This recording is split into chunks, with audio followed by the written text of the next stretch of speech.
पुण्यात्माओं, इस प्रकार अब ये पूरे विश्व में एक अच्छी लहर दौड़ेगी, विकार रहित होंगे, और जो माया जोड़न की दौड़ लाग रही पुण्यात्माओं या कति खत्म होएगी ज्ञान के आधार से। एक इंसान को जो भी मिलना है उसके प्रारब्ध में लिखा हुआ है और वो तो उसको मिलेगा ही मिलेगा।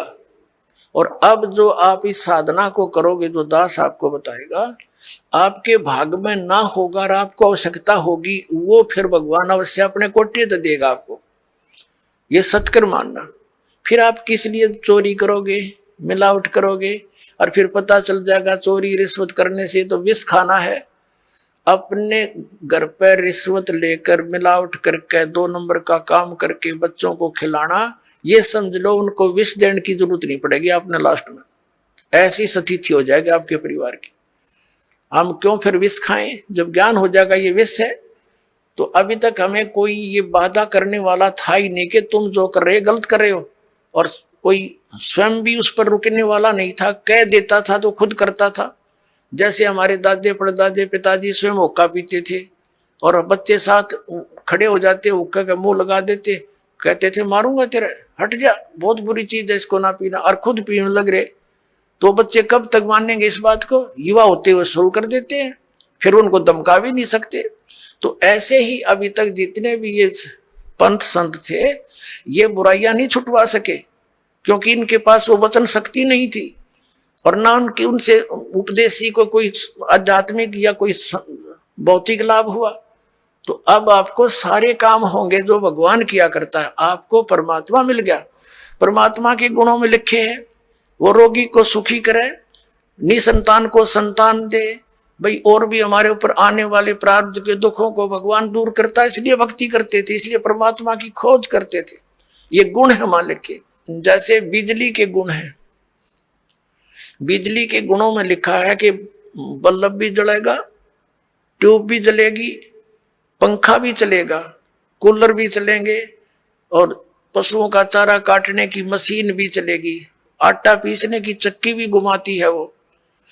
तो ये गुण है, लेकिन वो गुण कब होंगे, जब उसका कनेक्शन मिल जाएगा, तब वो फल देगी। तो पुण्यात्माओं, जैसे ये पहले जितने भी संत पंथ हैं ये शास्त्र विदिता का मनमाना आचरण हमें दे रहे थे।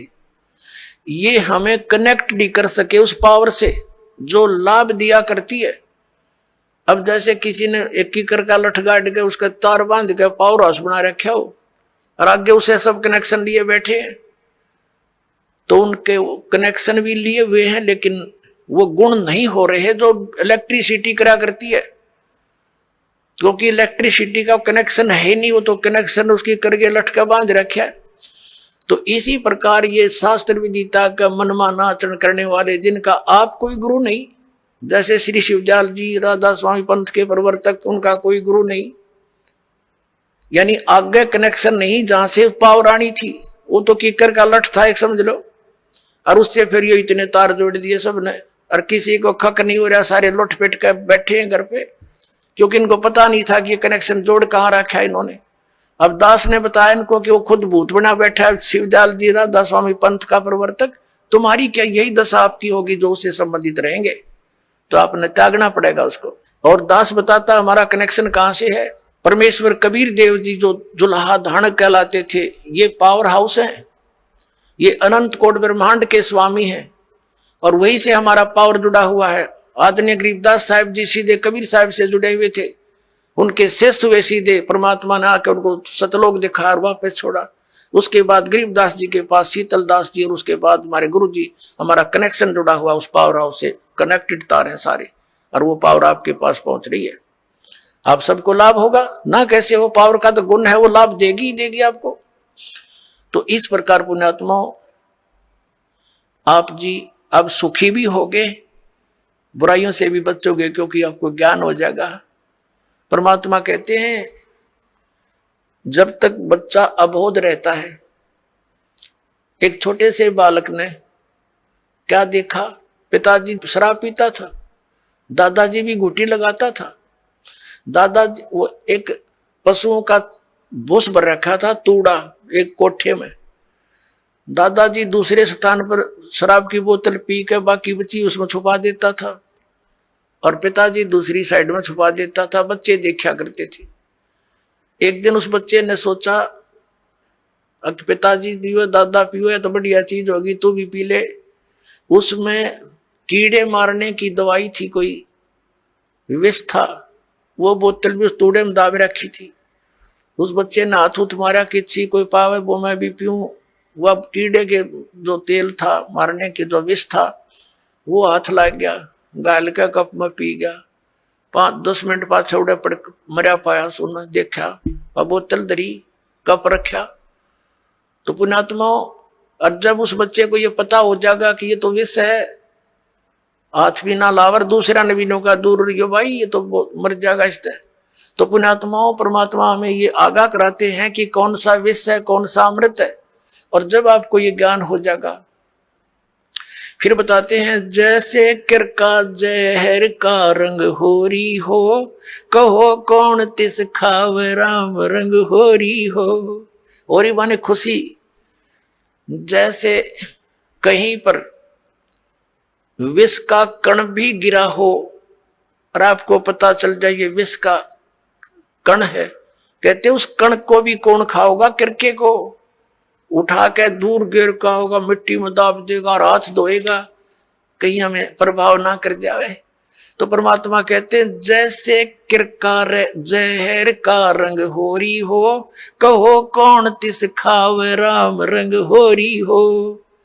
यानी भगवान के रंग में हम इसे रंग जाएंगे और फिर होरी होरी माने खुशी खुशी होगी हमारे घर में। इस प्रकार हम इन बुराइयों से बचेंगे और फिर सपने में भी नहीं कर सकते। सत्कर मान लियो पुण्यात्मा, आपके आसपास भी कोई किसी का धन पड़ा होगा विष दिखाई देगा और कोशिश करोगे उसको उठा करके भाई किसका है कहाँ पर है, आप या उठाओगे ही नहीं। और चोरी तो बहुत दूर की बात, मिलावट करना, रिश्वत लेना। किस लिए लेते हैं हम रिश्वत? किस लिए लेते हैं हम ये 2 नंबर का काम? किस लिए करते हैं? बड़ी कोठी हो, फिर दो बेटियां उनकी शादी करनी, उसमें कई लाखों रुपए का दहेज देना है। यही 2 कारण है हमारी ये। और बड़ी कार हो, ये 3 कारण है जो हमें इस सब बुराइयों की तरफ खींच रहे हैं। तो हमने अपने बुद्धिमत्ता के साथ और तत्व ज्ञान के आधार से इनको बिल्कुल कम करना है। अब लड़कियों को कैर बना रखा हमने, 2 बेटी होगी सारा कुनबा रोने लग जाता है। क्या होगा? क्यों? क्योंकि उनके ब्याह में खर्चा गणा करने लगे हम। ये समाज में बकवाद भर दी इन पिक्चरों ने। तो अब हमने इसको खत्म कर देना है। बेटी का ब्याह करना है सिंपल वे से करो। विवाह तो भगवान करके भेजा है, संयोग वही जोड़ता है। माँ बाप 2-2, 3-3 साल धक्के खाए जाते हैं, संस्कार नहीं होता, परमात्मा 1 मिनट में कर देता है। तो वो मालिक का किया हुआ होता, उसको हमने सिर्फ उनको मिलन करना बच्चों का, परमात्मा की वाणी बोल दे और सिंपल साधारण तरीके से उनका विवाह करो जाओ, कभी कुछ नहीं दे। और बच्चों को भी ये ज्ञान हो जाएगा कुछ दिनों में कि परमात्मा देगा उससे पूरा, उससे हमारा सफलता होगी, माँ बाप के दिए हुए से कभी सफलता नहीं होगी। अब हम कितना दे सकते अपने बच्चे को? ये क्या माँ बाप आजीवन उसको दे सकता है सारे इतना दहेज में? नहीं दे सकता। बच्चा अपना करे और खाओ, भगवान पर आश्रित रहे, फिर भगवान देगा तब सफलता होगी। तो ये बकवाद हमने घर करी देखम देखा, अब इसको त्यागेंगे कति? सिंपल मकान बनावाएंगे। आज कोठी गार्डन पे 5-10 लाख रुपये की इधर उधर से कर लिए, कोठी बना दी है, और फिर मृत्यु होगी, वह कोठी नौकी न रहेगी। आप कुत्ता बन के उसकी गली में बैठा छाया में, और वहां भी ना बैठने देखो आते मारेगा लठ। तो हमने इतना ही काम करना है जो हमारा भक्ति में बाधक ना हो। हम सारा जीवन किले बनाने में, कोठी खरीदने के चक्कर में 100 पाप कर बैठते हैं, वो पाप हमारे साथ चले जाते हैं, वह कोठी और कार यही रह जाती है। तो इस ज्ञान के आधार से आप जी ने सबसे पहले तो हमने इस विवाह की क्रियाओं को बदलना पड़ेगा।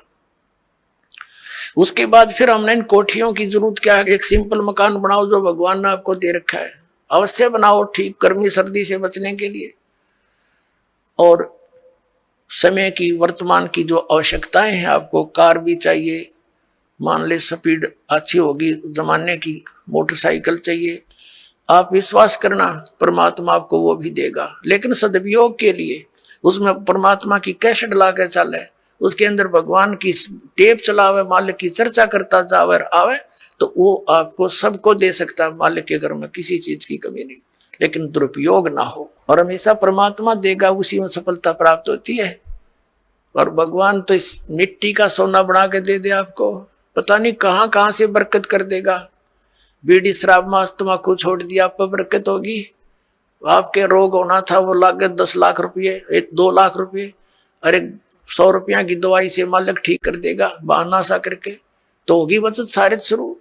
और पाप से दूना दुख होता बढ़ता चला जाता है। एक पैर में थोड़ा सा दर्द होया था एक व्यक्ति के, टांग कट के पीछा छूटा, और अब नाम लेने के बाद डॉक्टर सलाह देते हैं कि टांग कटती अगर तो 2 दिन लेट हो जाता था। अब वो टांग बच की 200 रुपये की दवाइयों से। तो पुण्यात्माओं, पुण्य और पाप के ऐसे फल अलग अलग बन जाते हैं। तो हम पुण्य करेंगे तो परमात्मा हमारे साथ होगा, विधान है उसका। तो जो हानि ज्यादा होनी है वह थोड़े में टल जाएगी। परमात्मा कहते हैं कि सतगुरु शरण में आने से आई टले बला, और जय मस्तिष्क में सूड़ी होवा काटे में टल जा। यदि हमारे प्रारब्ध के अंदर मृत्यु होनी हो तो परमात्मा कहते हैं कांटा लग जाने से उसको इतने में ही आपके उस पाप को वो परमात्मा कैंसिल करवा देगा। तो इसलिए भगवान की खोज हम किया करते थे। तो पुण्यात्मा, हमारे जो अध्यात्म गुरु थे वो तत्व ज्ञानहीन और हमारे सदग्रंथों से अपरिचित थे। पहले पवित्र हिंदू धर्म से पहले कोई मजहब नहीं था। जो कोई भक्ति या तो करता नहीं था, करता था तो वेदों अनुसार ही करता था। पवित्र हिंदू धर्म का उत्थान आदि शंकराचार्य जी से माना जाता है। आज से 2520 वर्ष पूर्व उनका जन्म हुआ, यानी ईसा जी से 508 वर्ष पूर्व। उसके बाद ही ईसाई धर्म का उत्थान हुआ। ईसा जी का जन्म आज से 2012 वर्ष पहले हुआ, और उस ईसाई धर्म के बाद ही मुसलमान धर्म का उत्थान हुआ। लगभग 1400 वर्ष उसको हुए हैं। हमारा जन्म पवित्र हिंदू धर्म में हुआ। हिंदू धर्म के जो सदग्रंथ माने जाते हैं, पवित्र चारों वेद, पवित्र श्रीमद् भगवत गीता, पवित्र पुराण, और हमारे जो आचार्य शंकराचार्य और ये मंडलेश्वर जो हिंदू धर्म के गुरुजन ये कहते थे कि हम पुराणों वेदों और गीता अनुसार तुम्हें ज्ञान दे रहे हैं, और इनको कख भी पता नहीं था पुराणों वेदों और गीता जी का। अब आपको थोड़ा सा ज्ञान देते हैं कि श्रीमद् भगवत गीता जी का ज्ञान किसने बोला। पुण्यात्माओं, इसको तत्व ज्ञान कहते हैं। अब ये ज्ञान तो सबने पता है, किसी से पूछ लो तुरंत उत्तर दे देता है कि श्रीमद् भगवत गीता का ज्ञान किसने बोला? श्री कृष्ण जी ने बोला। पुण्यात्माओं, यदि इतना ही कहने से बात बन जाती तो फिर गुरुओं की आवश्यकता क्या थी इन सदग्रंथों को समझने की। श्रीमद् भगवत गीता के अंदर श्री कृष्ण जी का तो रोल ही नहीं कहीं पर भी। हाँ पुण्यात्माओं, ये वचन सुनोगे तो उठ पटांग लगेगी आपने, क्योंकि आप जी ने ऐसे गुरु मिले जिन आज तक यो ज्ञान निर्णय करके बताया ही नहीं।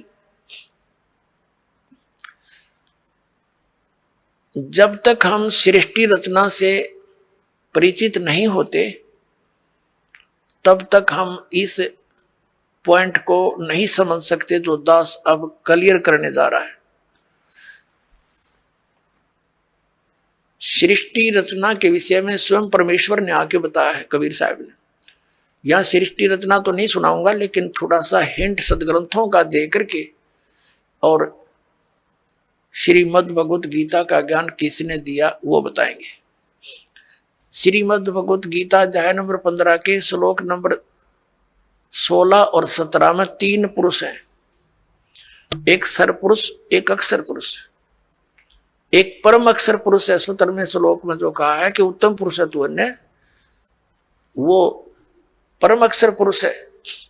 उसके विषय में गीता जी अध्याय नंबर 8 के श्लोक नंबर 1 में अर्जुन ने पूछा कि आपने जो 7वें अध्याय के 29वें श्लोक में जिस तत्व ब्रह्म के विषय में जानकारी दी है कि उसको जानकर फिर प्राणी केवल जरा और मरण से ही छूटने का प्रयत्न करता है। तो किम तत् ब्रह्म 8वें अध्याय के गीता जी के प्रथम श्लोक में प्रश्न किया अर्जुन ने। गीता ज्ञानदाता ने 8वें अध्याय के 3रे श्लोक में उत्तर दिया कि वो परम अक्षर ब्रह्म है। तो पुण्यात्माओं, ये सरपुरुष कौन है? ये स्वयं ब्रह्म है, ये काल है, ये गीता ज्ञान बोल रहा है। अक्षर पुरुष कौन है? जो 7 संग ब्रह्मांड का स्वामी है, उसका यहाँ कोई रोल नहीं है। इसलिए हमारे इस अध्यात्म ज्ञान में इस पृथ्वी लोक पर विशेषकर 2 पुरुषों का, 2 भगवानों का रोल है। एक तो इस सरपुरुष यानी ब्रह्म का, जो श्री कृष्ण जी में प्रवेश करके गीता जी का ज्ञान बोल रहा है, जिसने ज्ञान बोला। और दूसरा परम अक्षर ब्रह्म है, जो उत्तम पुरुषत्व अन्य परमात्मा उदाहरते यह लोक तरमावि सेवे भरती अवे ईश्वर है। गीता जी अध्याय नंबर 15 के श्लोक नंबर 17 में। और 8वें अध्याय के 3रे श्लोक में गीता ज्ञानदाता स्वयं कहता है वो परम अक्षर ब्रह्म है। तो ये गीता ज्ञानदाता 8वें अध्याय के 13वें श्लोक में कहता है कि ओम इति एकाक्षरम ब्रह्म व्यवहारण माम अनुस्मरण यह प्रयाति तजन देहम स याति परमागति। मुझ ब्रह्म का केवल एक ओम मंत्र है, और इसका जो उच्चारण करके श्रवण करता हुआ शरीर छोड़कर जाता है, ओम नाम से मिलने वाली जो परम गति उसको प्राप्त होता है। वो कौन सी है? ब्रह्मलोक।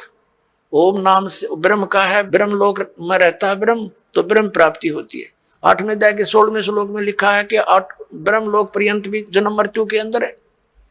ये भी पूर्ण मोक्ष नहीं हुआ, क्योंकि ब्रह्मलोक में गए हुए प्राणी भी वापस आते हैं।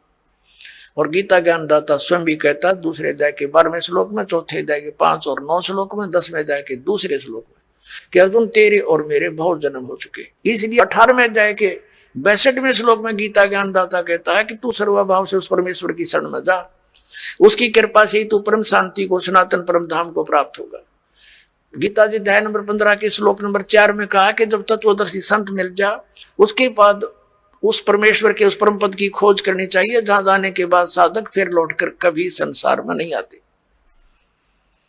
और जिस परमेश्वर ने सब ब्रह्मांडों की रचना की है, और केवल उसी की भक्ति करो, ये गीता ज्ञानदाता कहता है। तो इससे सिद्ध है कि श्रीमद् भगवत गीता का ज्ञान देने वाले से भी कोई और एक सुप्रीम पावर है।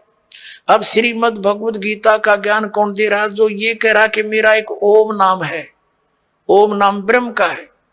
और ये ब्रह्म कौन है? ये काल है। इसने प्रतिज्ञा कर रखी है कि मैं कभी किसी के समक्ष नहीं आऊंगा, मेरे कर्म और जन्म अलौकिक है। गीता जी अध्याय नंबर 4 के श्लोक नंबर 9 में यह कहता है कि अर्जुन मेरे जन्म और कर्म दिव्य है, अलौकिक है। अब पुण्यात्माओं, अब हम आपको श्रीमद् भगवत गीता जी का ज्ञान किसने बोला, ये थोड़े से संक्षिप्त में सुनाएंगे। श्री कृष्ण जी का तो रोल ही नहीं है गीता जी के ज्ञान में। कैसे कि श्री कृष्ण जी युद्ध के पक्ष में नहीं थे इस महाभारत के युद्ध में, और 3 बार वो गए हैं शांति दूत बनकर, समझाने की चेष्टा की है कौरव और पांडवों को। लास्ट में यहां तक जब फैसला कर लिया कि भी एक तरफ मैं होऊंगा, एक तरफ मेरी सेना होगी, और मैं शस्त्र भी नहीं उठाऊंगा, प्रतिज्ञा कर ली। तो पुण्यात्माओं, जो महापुरुष ये कहता हो कि मैं हथियार भी नहीं उठाऊंगा, क्या फिर वो युद्ध की सलाह दे सकता है? नहीं। अब जब इसने देखा कि इसने इस काल भगवान ने ये गीता जी अध्याय नंबर 7 के श्लोक नंबर 24 और 25 में स्पष्ट करता है कि मैं अपनी योग माया से छुपा रहता हूं, मैं कभी किसी के समक्ष नहीं होता, ये मेरा अटल अनुतम अवय अनुतम यानी घटिया अटल नियम है। इससे घटिया और क्या होगा? जो पिता अपने पुत्रों के सामने नहीं आता उसमें कोई दोष है? तो इस कारण इस प्रकार वो स्पष्ट करता है कि मैं अपनी योग माया से छुपा रहता हूं, और मुझ अव्यक्तम व्यक्तिम आपन मनन्ते, मुझ अव्यक्त को मैं तो अव्यक्त रहता हूं और मुझे कृष्ण मान रहे हैं ये मूर्ख जन समुदाय। I am not Krishna, Gita ज्ञानदाता कहता है। अब ये इसके जन्म और कर्म कैसे अलौकिक है? पुण्यात्माओं, ये काल जो है, जैसे आप जी ने श्री शिव पुराण के अंदर इस विद्वेश्वर संहिता के अंदर देखा, आपको दिखाएंगे, तो उसके अंदर क्या लिखा है कि ब्रह्मा और विष्णु जी का आपस में इसी बात पर युद्ध हो गया। ब्रह्मा जी कहते हैं विष्णु जी के मैं तेरा जनक हूं, मैं तेरा बाप हूं, तेरी उत्पत्ति मैंने की है। विष्णु जी कहते हैं मैं तेरा बाप हूं, तेरी उत्पत्ति मेरी नाभि कमल से हुई है। इसी बात पर इनका युद्ध हो गया। इसको समाप्त कराने के लिए इनके पिता, जिसने यह गीता का ज्ञान बोला, ये इनका पिता है, ये काल रूपी ब्रह्म सदा शिव यही है। इसने इन दोनों के बीच में एक तेजो में लिंग खड़ा कर दिया, स्तंभ, और बहुत लंबा चौड़ा, ये ऊपर नीचे घूमने लगे। उसका और छोर प्राप्त करने के लिए युद्ध बंद हो गया। फिर ये स्वयं अपने पुत्र शिव का रूप धारण करके खड़ा हो गया। फिर इनको समझाने लगा कि तुम भगवान नहीं हो, यू आर नॉट गॉड, तुमने अपने आप को इस मान लिया, जैसा कि आपको बहुत बार दिखाया है दास ने। फिर ये कहता है कि पुत्रो ब्रह्मा और विष्णु को कि तुमने जो दो कृत, दो डिपार्टमेंट, जैसे उत्पत्ति और सतिथि का तुमने मुझसे प्राप्त किए तपस्या करके, इसी प्रकार दो कृत महेश्वर और रुद्र को ने प्राप्त किए मेरे से। तो इसका मतलब ये पांचवा है जो श्री शिव पुराण का ज्ञान और ब्रह्मा विष्णु को जो ज्ञान दे रहा है, यो इनका पिता है। और ये उसी विद्वेश्वर संहिता में इसी चैप्टर में कहता है कि मेरा एक ओम अक्षर है, नथिंग एल्स, और इसका सिमरण करो, इसका सिमरण करने से मेरा ही स्मरण होता है। तो इससे सिद्ध हो गया कि जो शिव पुराण के विद्वेश्वर संहिता के अंदर बोल रहा है वो काल है, और वो शिव रूप बना के खड़ा हो गया। ऐसे ये छल करता है, किसी को ब्रह्मा रूप में दर्शन दे देता है, किसी को विष्णु जी के रूप में दर्शन दे देता है, तो वो विष्णु जी की महिमा गाने लग जाता है कि विष्णु जी आप ही भगवान हो, आप छुपाए हुए हो अपने आप को।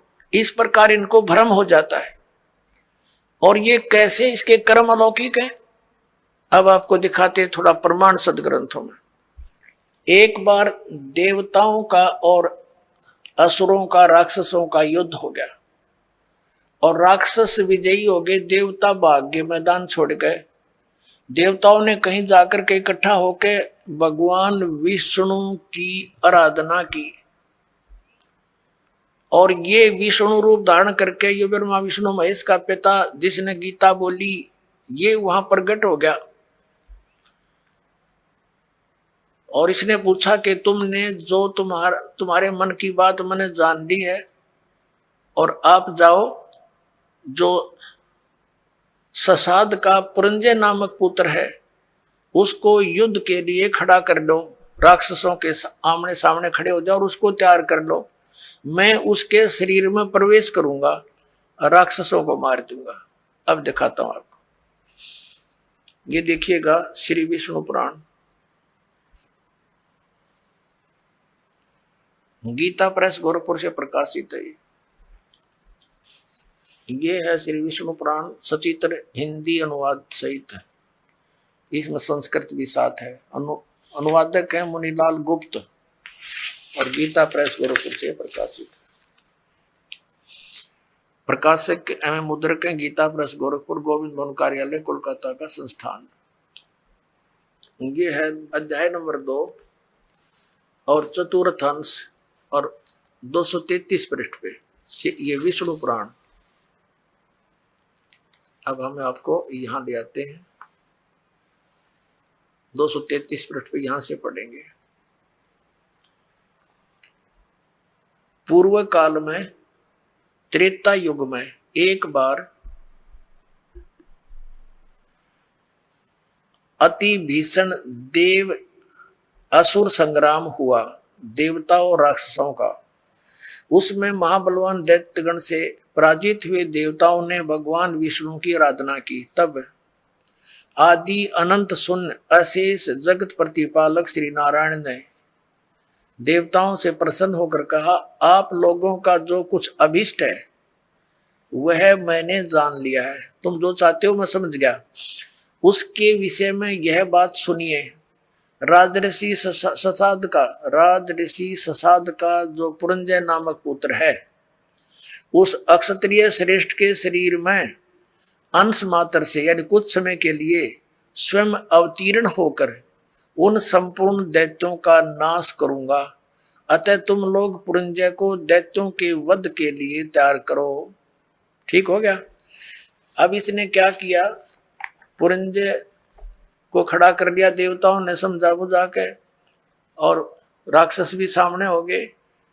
ये काल जो है उस पुरंजय के अंदर प्रवेश कर गया, क्योंकि ये 1000 भुजा का 1000 कला का मालिक है। ब्रह्मा विष्णु महेश 4 ये 16 कला के मालिक हैं। तो इसमें शक्ति ज्यादा, इसने उन सब राक्षसों को मार डाला। तो अब दूसरा उदाहरण देते हैं आपको। एक समय गंधर्वों का और नाग वंशियों का, नाग गोत्र के व्यक्तियों का आपस में युद्ध हो गया।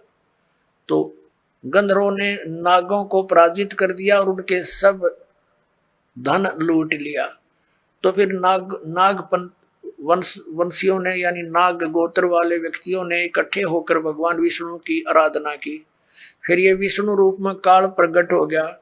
इसने कहा कि आप जाओ और ऐसे ही पुरुकुत्स को तैयार करो, पुरुकुत्स को उसको तैयार करो, उसके शरीर में प्रवेश करके मैं गंधर्व का नाश कर दूंगा।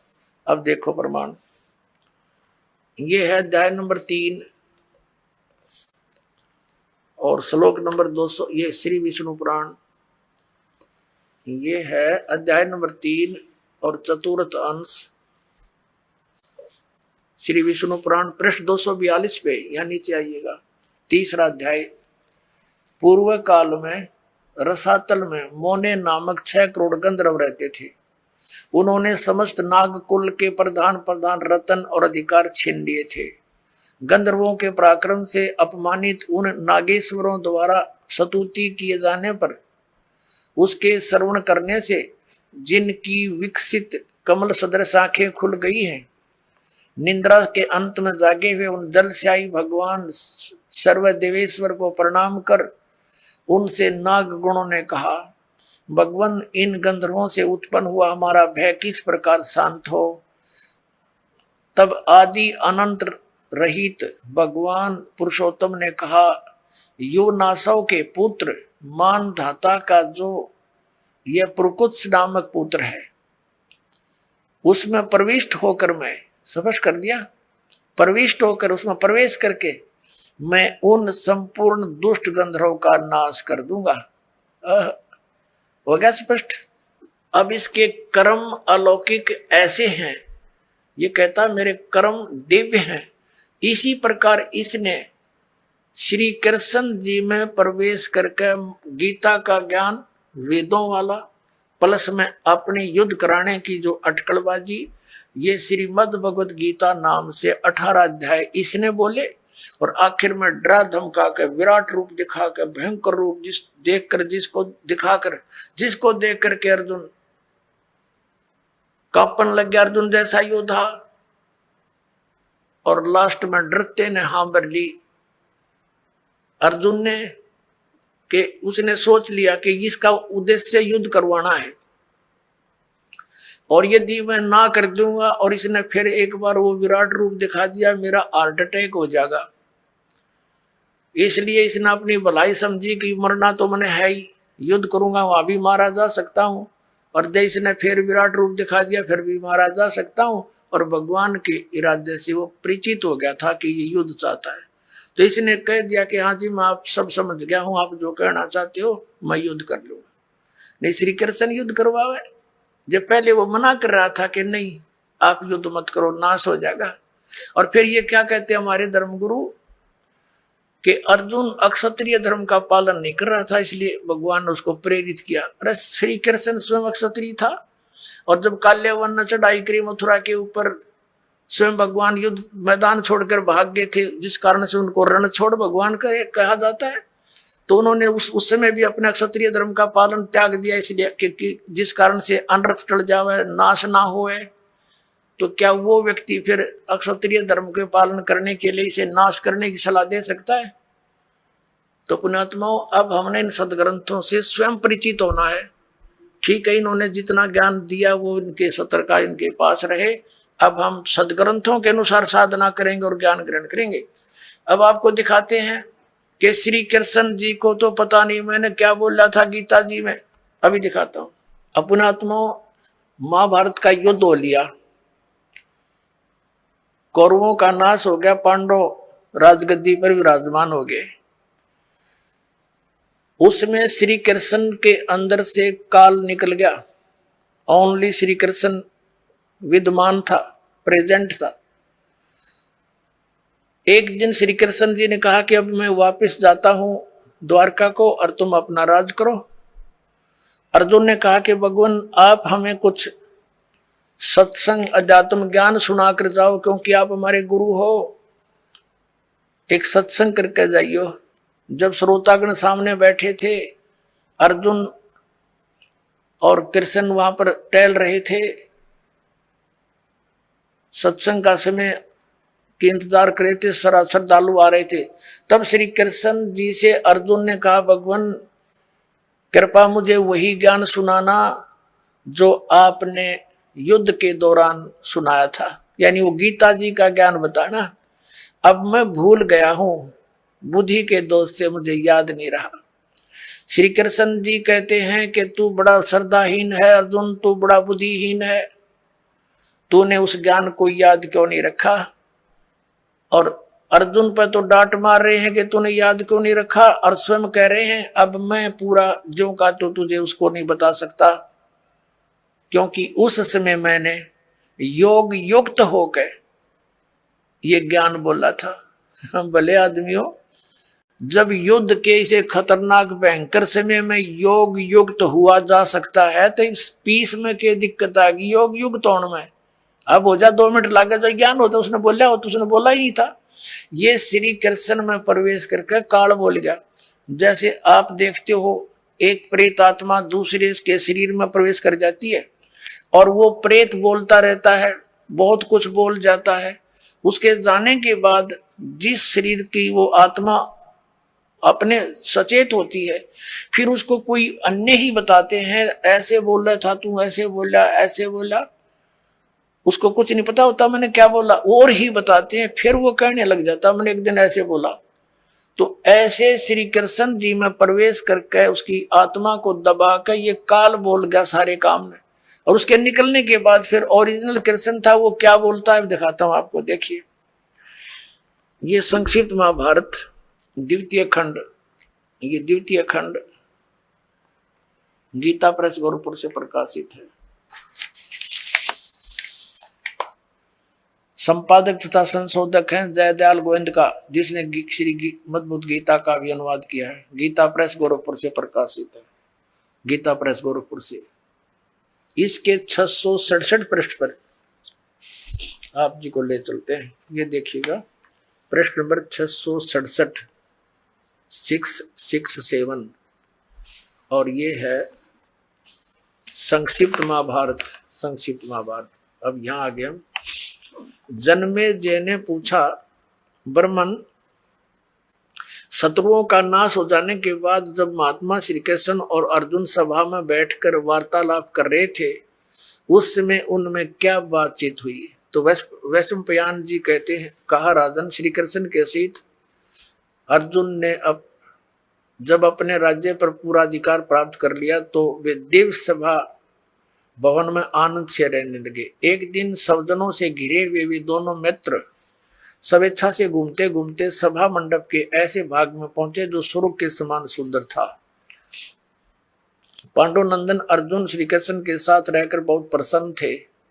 एक बार उन्होंने उस रमणीक सभा की ओर दृष्टि डालकर भगवान से ये वचन कहे, देवकी नंदन, जब युद्ध का अवसर उपस्थित था उस समय मुझे आपके महात्म का, अब यह चर्चा हो रही है इनकी, और ज्ञान और महात्म का ज्ञान और ईश्वरीय स्वरूप का दर्शन हुआ था। किंतु केशव, अब आपने सनेवस पहले मुझे जो ज्ञान का उपदेश किया था वह सब इस समय बुद्धि के दोष से भूल गया है। उन विषयों को यानी गीता, श्रीमद् भगवत गीता के ज्ञान को सुनने के लिए बार बार मेरे मन में उत्कंठा होती है। इधर आप जल्दी ही द्वारका जाने वाले हैं, अतः पुण्य उस सब विषय को, वह विषय मुझे सुना दीजिए। वैशंपायन जी कहते हैं, अर्जुन के ऐसा कहने पर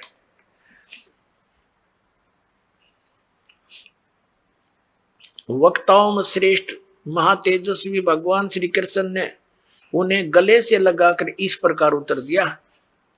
श्री कृष्ण बोले, अर्जुन, उस समय मैंने तुम्हें अत्यंत गोपनीय विषय का श्रवण कराया था, अपने स्वरूप भूत धर्म सनातन पुरुषोत्तम तत्व का परिचय दिया था और नित्य लोकों का भी वर्णन किया था, किंतु तुमने जो अपनी नासमझी के कारण उस उपदेश को याद नहीं रखा, यह जानकर मुझे बड़ा खेद हुआ है। उन बातों को अब पूरा पूरा स्मरण होना संभव नहीं जान पड़ता। पांडुनंदन, निश्चय ही तुम बड़े श्रद्धाहीन हो, तुम्हारी बुद्धि अच्छी नहीं जान पड़ती। अब मेरे लिए उस उपदेश को ज्यों का त्यों दोहरा देना कठिन है, क्योंकि उस समय योग युक्त होकर मैंने परमात्म तत्व का वर्णन किया था। पुण्यात्मा, अब आपके कति समझ में आ जाएगी। यु ज्ञान बोला किसने? श्री कृष्ण जी का था रोल नहीं गीता के ज्ञान में।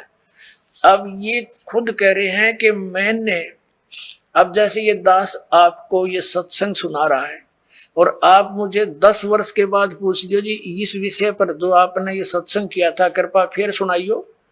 कभी सुन लो, उसी से मैं सुना दूंगा, क्योंकि वो मैंने अपने होश हवास में सुना रखा है। और मेरे अंदर कोई प्रेत बोल रहा है तो फिर मैं ये बात बोलूंगा तो श्री कृष्ण बोल रहे हैं कि तुमने याद नहीं रखा, तुम कैसे व्यक्ति हो, श्रद्धाहीन हो, बुद्धिहीन हो। अरे भले आदमियों, ये दास सत्संग करेगा और प्रथम बार जो श्रोता इस सत्संग को सुनेगा 20% याद रहता उसको, और मैं फिर डांट मारूं कि तुमने याद क्यों नहीं रखा, तो इससे सिद्ध है कि खिसियानी बिल्ली खंबा नोच रही है। यानी उसको ज्ञान नहीं खुद को, और उसको धमका रहा है कि तूने याद क्यों नहीं रखा, तेरा के बिजली गिर गई। अब तो आपको क्या हो गया, जब ऐसे भयंकर युद्ध के समय में आदमी योग युक्त हो सकता है, तो शांत है, सब तरह से बिल्कुल पीस ऑफ माइंड है, आराम से योग युक्त हो सकते हैं। भाव कहने का ये पुणात्माओं, श्री कृष्ण जी का तो रोल ही नहीं था गीता के ज्ञान देने में।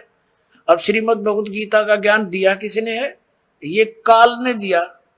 गीता जी अध्याय नंबर 11 के श्लोक नंबर 32 में स्वयं कहता है कि अर्जुन, मैं काल हूं और देख तेरे सामने ये मेरा वास्तविक रूप है, और इस रूप का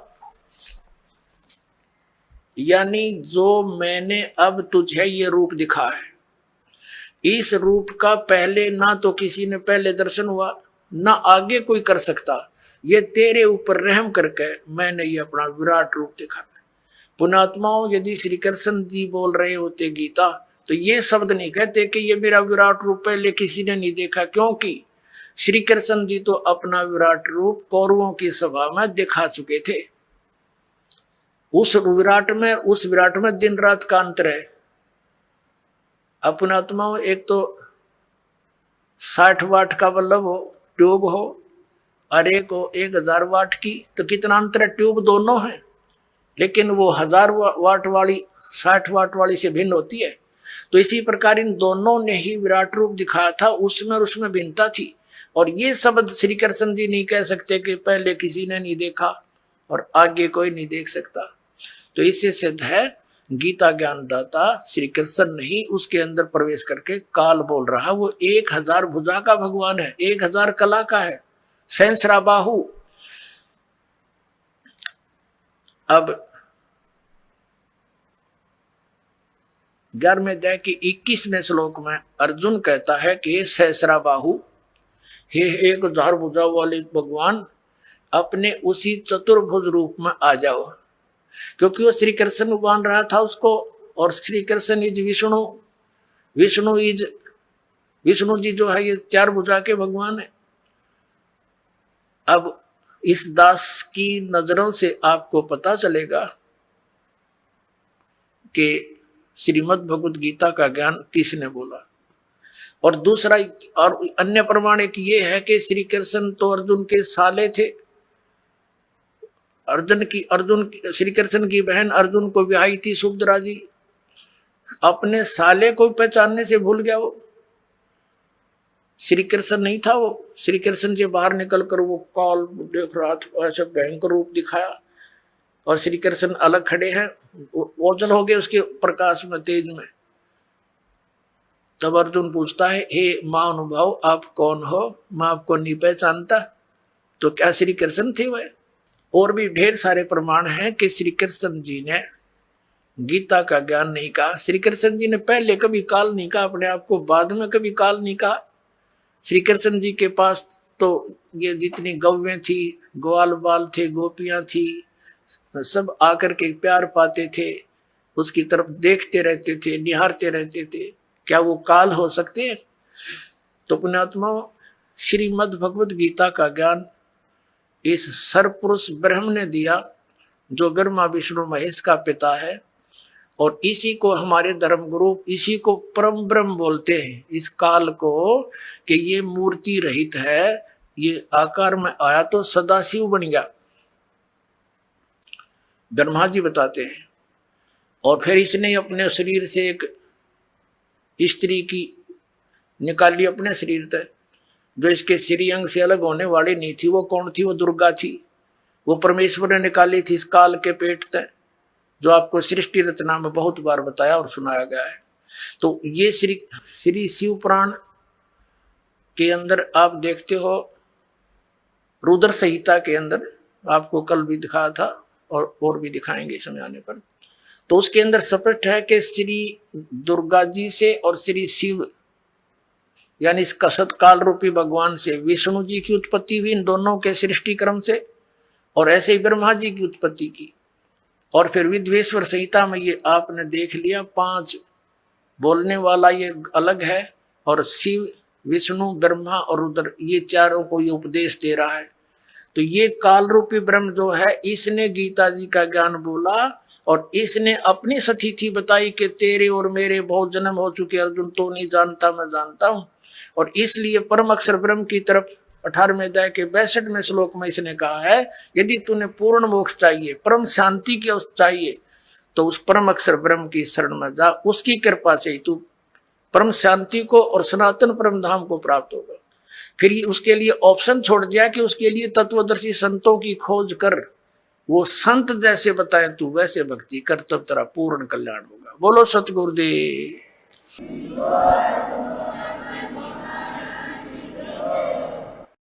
Oh